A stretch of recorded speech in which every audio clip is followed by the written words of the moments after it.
Okay, so I recorded a video showing where I scan an item, and when I scan the item, the price that pops up is the online price, not the store price. And then I'll show you how when you tap to select your store, it'll actually drop the cost of that item. Okay, so what I'm going to go ahead and do here is tap on the Walmart app, and when it pops up, I'm going to hit the barcode symbol at the top to scan this blanket that I have. Now, when I scan it, it's going to pop up and it's going to show the online price, which is $18.93. But then I'll hit at your store, and if you come down a little bit, I've already got a store selected, so it shows it there, and I just hit options, shows it for $4.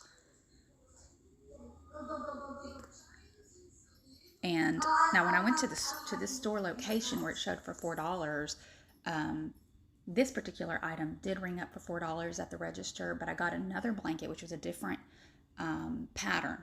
It also came up on the app for $4, but at the cash register it came up for like $14 and some change.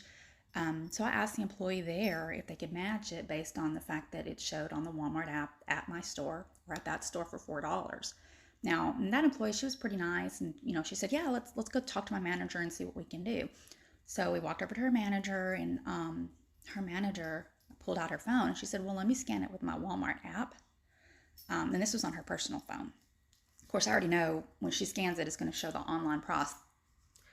So she scans it, and the item pops up for $14 and some change. And I tell her, "Well, that's the online price. If you select your store, the item price will actually go down." And she told me that she could not price match because they have to go by the whatever it pops up when she scans it initially.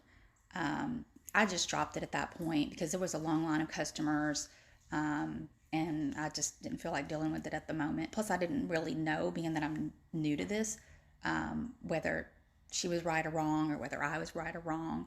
But I just made this video to show an example of where it does pop up the higher price, but if you tap at your store, it shows you the lower price.